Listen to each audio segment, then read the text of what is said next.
Alright, what is up guys? Welcome back to a new video. The setup is fully complete. I have the LG chair in the background. It is backwards, but you can see the logo. So, welcome back to the tier list video. I'm a little late on this. Gotten a couple comments on different social media asking for my tier list on the new patch.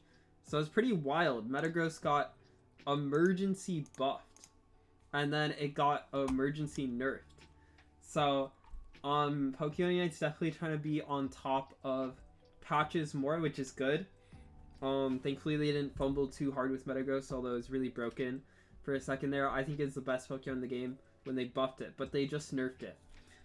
So this is my updated patch list, and we're gonna do things a little differently. So first off, I'm gonna be making it live. So I do have it, like, I pre-made it, but you guys are gonna see me like make it live and just explain the placements. We have Snorlax joining us just for today.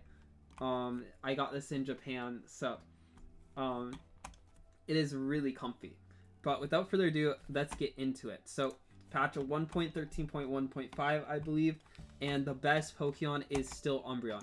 Umbreon was untouched, so this is by far still the best Pokemon in the game, in my opinion. Mean Look is just utterly broken. And even though it's a defender, it does have a weak early game. So it does have a couple weaknesses, but I still think is the most broken Pokemon in the game. All of its moves are good, but Mean Look is by far the best. And so the second best Pokemon, in my opinion, is actually Clefable. And a lot of regions might disagree, but in the North American region, we actually just had the LG Unite League, the biggest off-season tournament ever. And we won that tournament, actually. LG won the LG tournament, I know.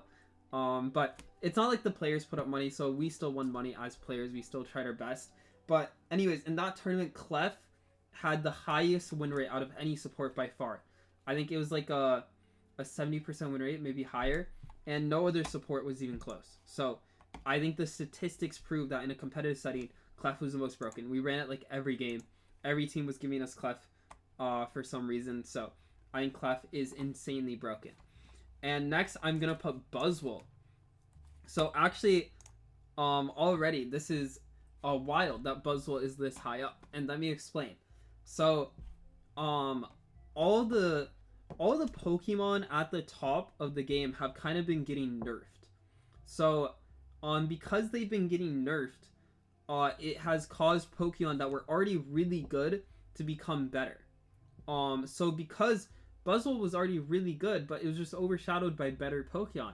But now they've just been nerfing all the top Pokemon. So now Buzzwole is suddenly has the best lane in the game. I'm pretty sure it's better at lane than Zacian.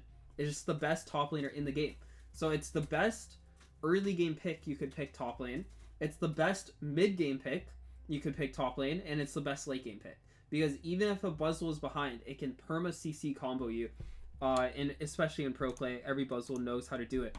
And you will be perma stunned for 5 seconds. So it is insanely broken. And next, no surprises here, I have Inteleon.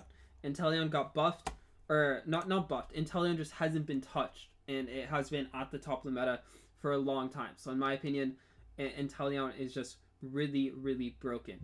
And I don't think I need to explain much. I mean, this Pokemon just wasn't touched. It's been at the top of my tier list for a while now.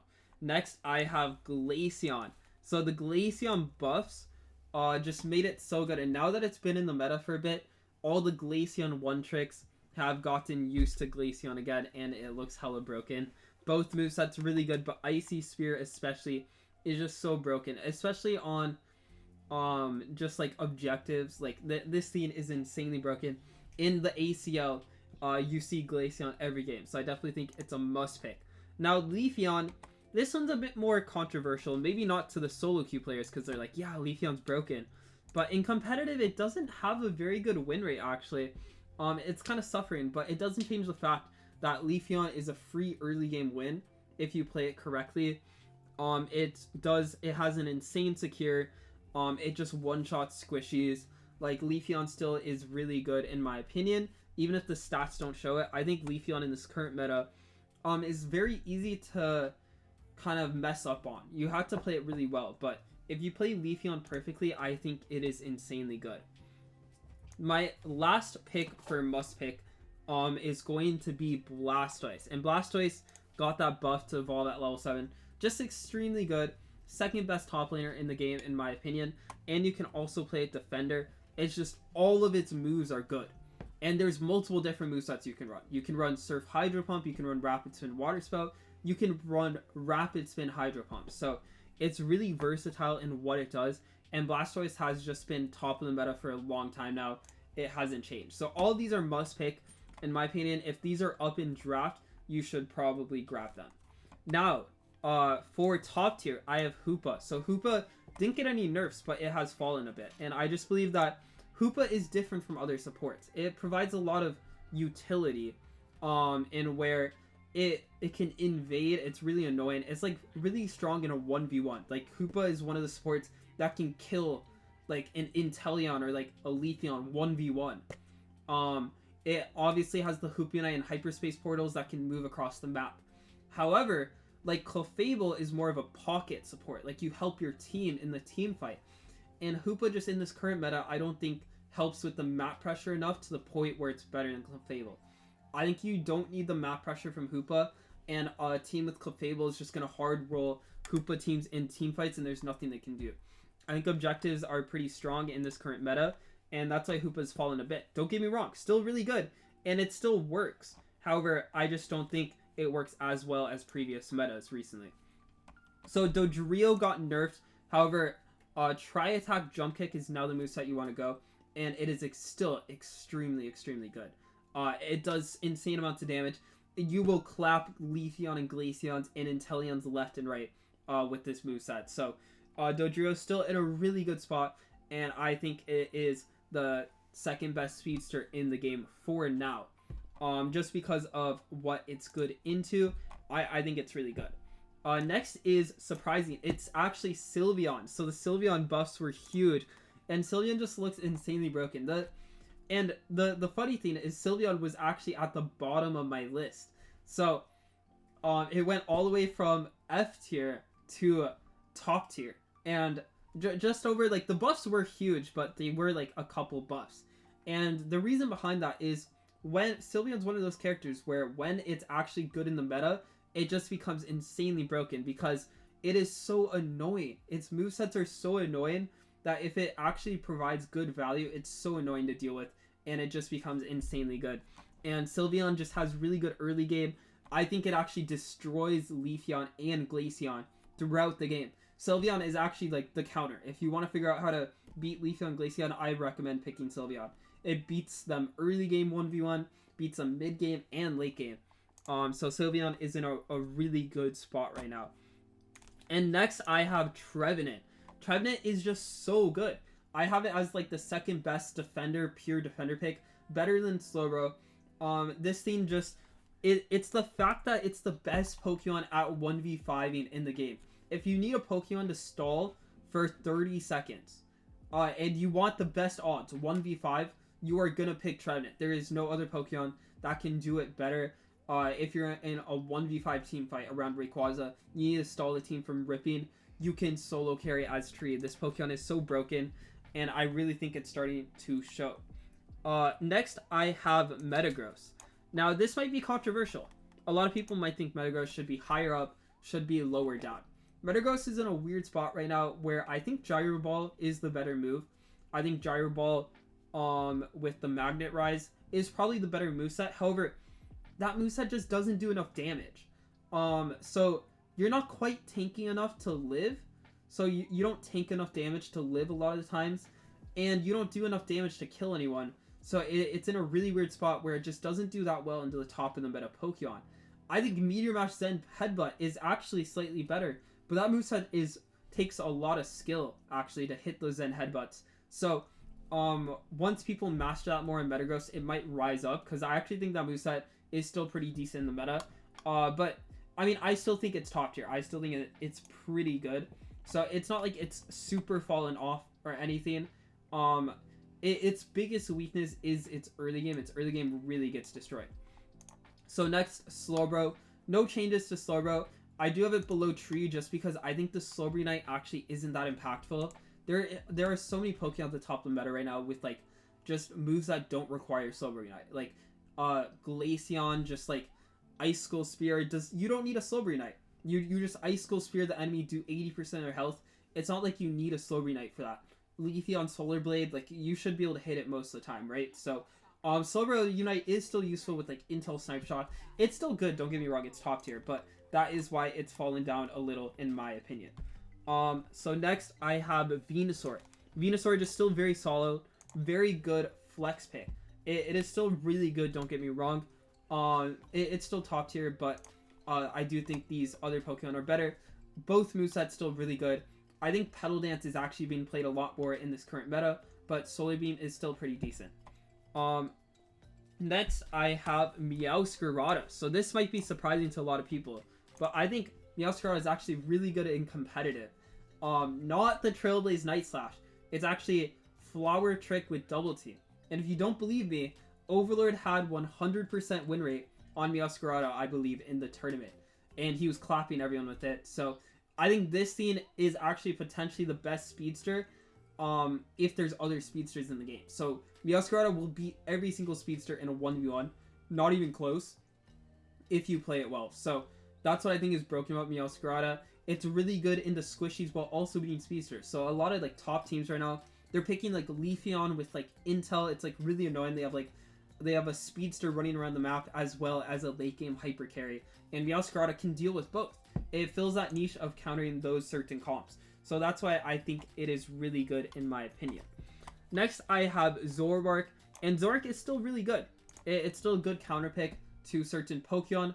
However, I do think it's fallen off. I don't think it's as good. You've seen Overlord play it a lot less, and it's just that Zoroark dies really easily, doesn't do enough damage. It's still like a big threat, don't get me wrong. Like a good Zoroark is really annoying with that perma-stun combo. However, I just think Dodrio, Meowscarada, Leafeon actually give more value throughout the game, because Zoroark is just, it feels useless a lot of times in the late game team fights. You actually feel like you get more value out of the other speedsters in those late game team fights than Zoroark, unless you're like super ahead. Next I have Mimikyu, and Mimikyu is just really strong. It feels really strong, especially in skirmishes. What are skirmishes? That's what I call 2v2s or 3v3s. Or even like a 1v2, 1v3. It's basically fights that have 5 people or less. And then like a full team fight is either a 4v4 or a 5v5. And that's where I think Mimikyu struggles. Because in a 5v5 team fight, Mimikyu really struggles. Because I think once teams get better at the game, like the tanks and supports can always block this Mimikyu from getting a Shadow Sneak on their backline, on their ADC carry. And if Mimikyu doesn't land a Shadow Sneak on like the Inteleon, on the Glaceon, then it really does nothing in the fight. However, Shadow Claw is a broken move, and you still do a lot of DPS. So in those skirmishes where it's not 5v5, the Mimikyu is not going to get insta-blowed up. You can actually kill those tanks. You have so much damage. I think Play Rough is really bad. I don't like going Play Rough on Mimikyu. Some matchups it's necessary if you already picked it in draft. So it's still pretty strong. It's more of a niche pick. I'm not a big fan, but I recognize how strong this Pokemon is right now. Next is Candle. So Candle finally got its bug fixed on Overheat. Both movesets are really good. Candle does a lot of damage. I think it's okay in lane. You probably want to pick it jungle. And there are better jungle picks. But I think Candle is still really good. And so Guardy is kind of same. I'd say they're the same level. Actually, Guardy might be a little better. I'm going to change this a bit. I'll put Gardevoir above Candle. The buffs are really good for Gardevoir. So I'm a big fan of Gardevoir right now. It does really well. And Mew is kind of in the same boat of like these three. They're all good mages. My biggest issue with Mew and Chandelier is they don't do enough damage into tanky comps, especially with like Umbreon, Clef. I think you need a Gardevoir, which is why I put Gardevoir above. Because if you're going to pick any mage into those comps, it's Gardevoir or Sylveon. Sylveon's also really good with the Hyper Voice. And that's why Mew and Candle have fallen off a little. I just don't think they do enough damage when you need to kill those super tanky comps. And now, on to the next tier. So this is going to be surprising, but I have Crustle at the top of pretty strong tier. And Crustle is just... Crustle has been rising up in my tier list. And the wall move is actually so good into Inteleon. it hard counters Inteleon, hard counters Gardevoir, hard counters Candle. So it's really good into these mages because you put the wall behind them. It's super long range, so they can't even touch you while you're putting the wall behind them. And they have to burn their flash, which, like, they don't have any moves normally that can go over the wall. Still really annoying into Glaceon, too, because you get that passive for free. Glaceon can ult over the wall, but then it has to waste its ult to get over the wall. So Crustle just feels so strong into the top meta Pokemon. And next, after Crustle, I have Ninetales. So Ninetales is just solid. Both movesets are good. I think Ninetales is still good, but there's obviously better picks. I think Inteleon, Leafeon, Glaceon, Mew, Bot are probably better attacker picks than A9 right now. But A9's still a pretty solid pick. Oh yeah, Sylveon is a better attacker pick too. But just, A9 still feels really strong. It's just, you're not going to see it much in draft because of other attacker picks. Doesn't mean it's bad. Next is Eldegoss. I've always been an Eldegoss hater, but this is like one of the rare tier lists I actually have it above Blissey. And I just think the early game util that Eldegoss provides can really match or bully other supports. So Hoopa used to fill that slot, and the biggest difference between Hoopa and Eldegoss, they're both supports that are really good early game, but Eldegoss can still pocket teams later on. So Eldegoss can actually still compete with Clefable, whereas Hoopa kind of really struggles in those late game team fights. Eldegoss can still kind of hold its own, and one thing that's really unique about Eldegoss, Hoopa can still do this too, but I like it on Eldegoss is that it can run anti-heal. And that's why I think it's better than Blissey, because you can go Curse Incense on Eldegoss and reduce enemy team healing of the Clefable. And you have like those long range autos that can hit the enemy team. Whereas Blissey really can't do that. Like the new items are just useless on Blissey in my opinion. So next I have Blissey right after Eldegoss. So Blissey's still good. I was shit talking Blissey, but it's still pretty decent. I just have Eldegoss a little higher than Blissey. Blissey didn't receive any changes really. It's still okay at pocketing one person, but if you notice, all of these Pokemon at the top of the meta are not good Blissey targets. The only good Blissey targets are Metagross, Venusaur Petal Dance, and Blastoise Rapid Spin. And those are actually more rare to see in draft than you think. So the fact that there's not good Blissey Unite targets, like these are not hyper carries if you watch my Blissey Ultimate Guide, really reduces Blissey's effectiveness in the meta. So next I have Espeon. Espeon is just a really good early game pick. If you need someone to kind of deal with this like Leafeon, Inteleon being annoying in your early game, Espeon is really good at kind of counteracting that. So that's where I think Espeon shines. And Stored Power is actually really good, really annoying throughout the game, does a lot of damage. The EVs are just in a really broken place right now, so I think Espeon is pretty good. Next I have Dragapult. Dragapult buffs are really good. It's the best like ADC, like traditional ADC. So the only traditional ADCs in this game are like Dragapult, Cinderace, and Mewtwo Y. And Dragapult's actually, well, I guess it's not better than Mewtwo Y, but it's like the best out of like Cinderace, Dragapult, and it's really good. It does a lot of damage. Honestly, in pure DPS, it probably outdamages Mewtwo Y. However, Mewtwo Y's moves are better at keeping it alive. But Dragapult is really scary. And Wiggly. So the Wiggly buffs actually put it really high up. I'm a big Wigglytuff fan now. I love Wiggly. And people thought I was a hater because I put it so far down. But the buffs did it justice. It's a really solid pick, whether in solo queue or competitive. So I really recommend running it. And now this one will be surprising, but I actually have Dragonite up here. So ACL, if you've been following ACL, it's the Asia Championship League, and the games have been going on right now. And they're picking like Dragonite like every single game. And I definitely think Dragonite is strong, because the thing with Dragonite is that if you create enough space, you can flip the objective, right? And that's where it really shines. But not only that, it actually beats a lot of these Pokemon in a 1v1 at the top of the meta. It beats Glaceon in a 1v1 if you get close. It beats Inteleon in a 1v1. It beats Gardevoir, Chandelier. Even like Mew, I think it might beat. The only thing it doesn't really beat is like Sylveon. Actually, it's pretty decent to Sylveon. So all these like mages are actually good matchups for Dragonite just to like beat in a team fight. And that's why I think Dragonite's really strong right now. Red Urshi. I've been a big Red Urshi hater, but again, with the rise of mages, like you see all these mages at the top, like Intel, Glaceon, even Leafeon really suffers into Red Urshi.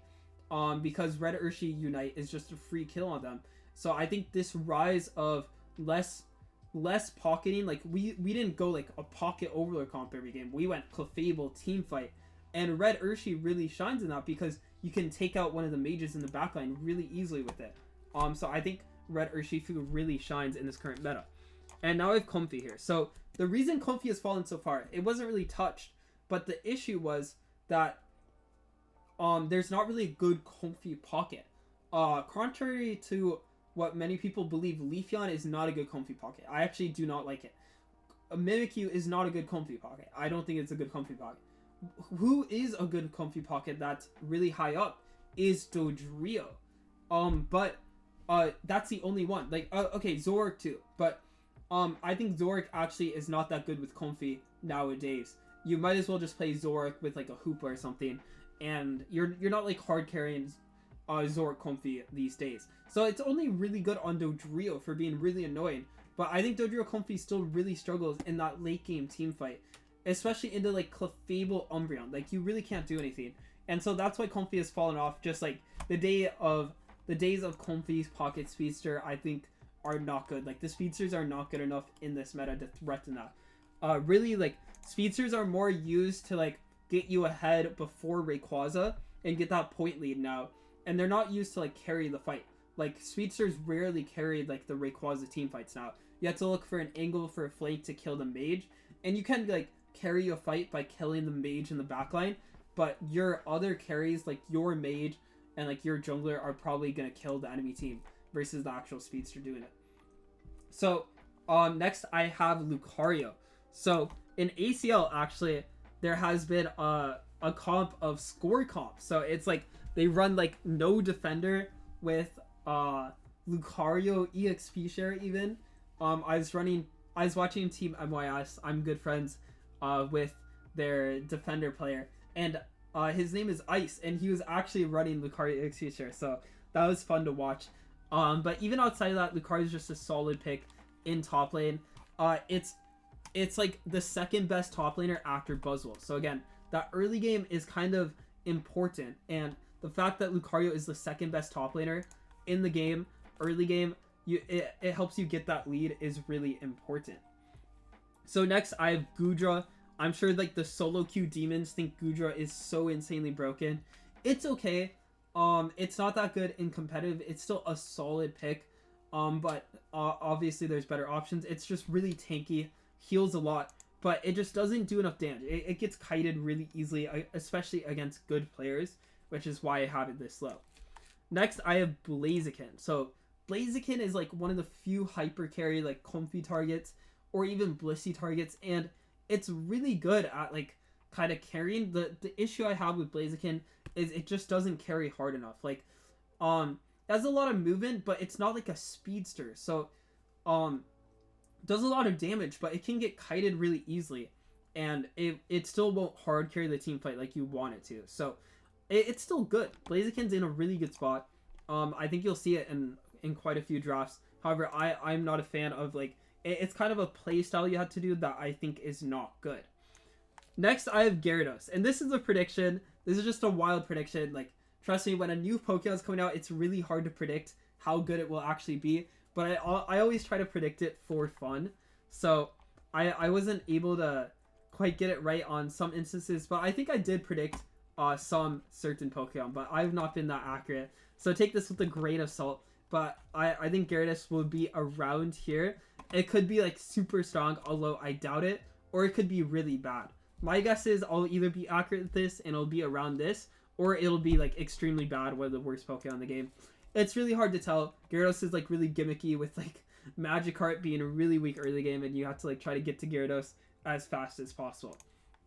Next, I have Lapras. So what's funny is a lot of like the pro players in the Asia Championship League, which, I mean, let me get this straight with you guys.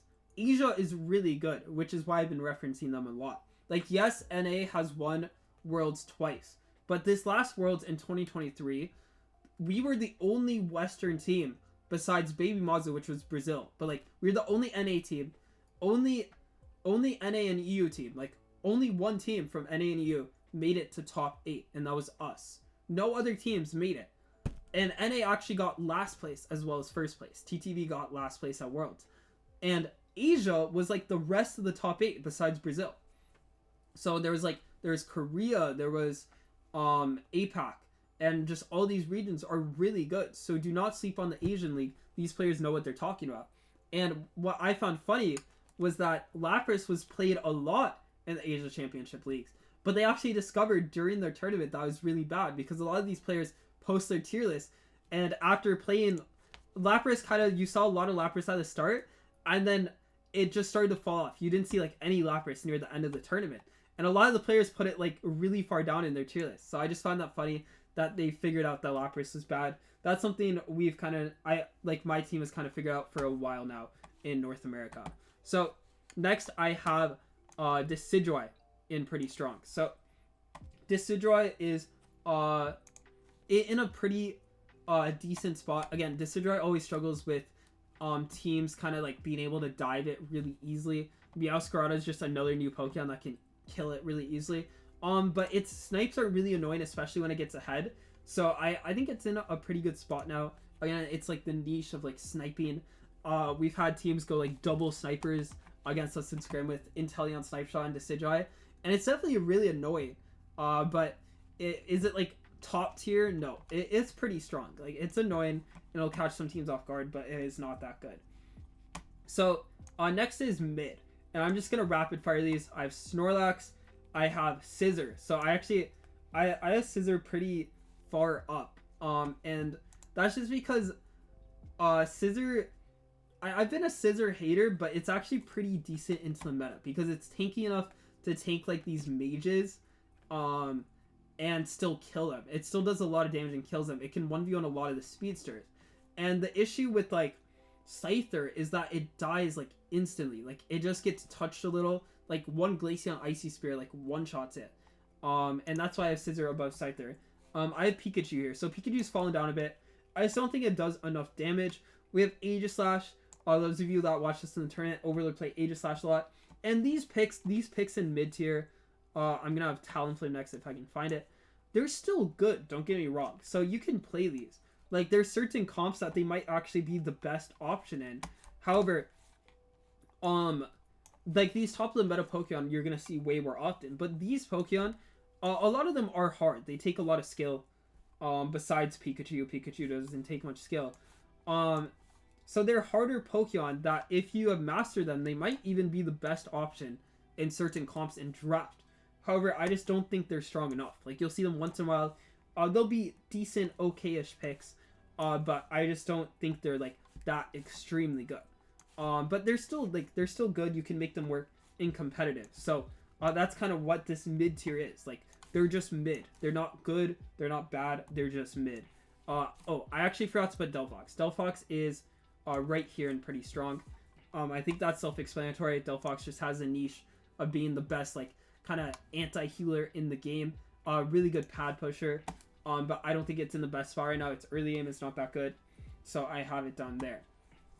And continuing with here, I have Garchomp next. Garchomp actually saw a lot of play in ACL, but I'm not a fan of Garchomp. It does not seem good to me at all. We have Cinderace, and then Machamp. So Machamp made it to mid tier. I'm a Machamp hater, but I actually think it can be playable. And then Charizard is the last one. And then actually Zera is the last one in mid. So these Pokemon are all mid. I have been a Zera hater in my past patches, but again, with like this current meta, is a lot less kind of, there are like the tanky comps, but there's a lot of like squishies with that. And Zera's actually one of those Pokemon that can kill those squishies really fast. So I think it's a bit better in this meta. And so at the very bottom, I have Tyranitar, Greedent, Blue Urshifu, and Duraludon.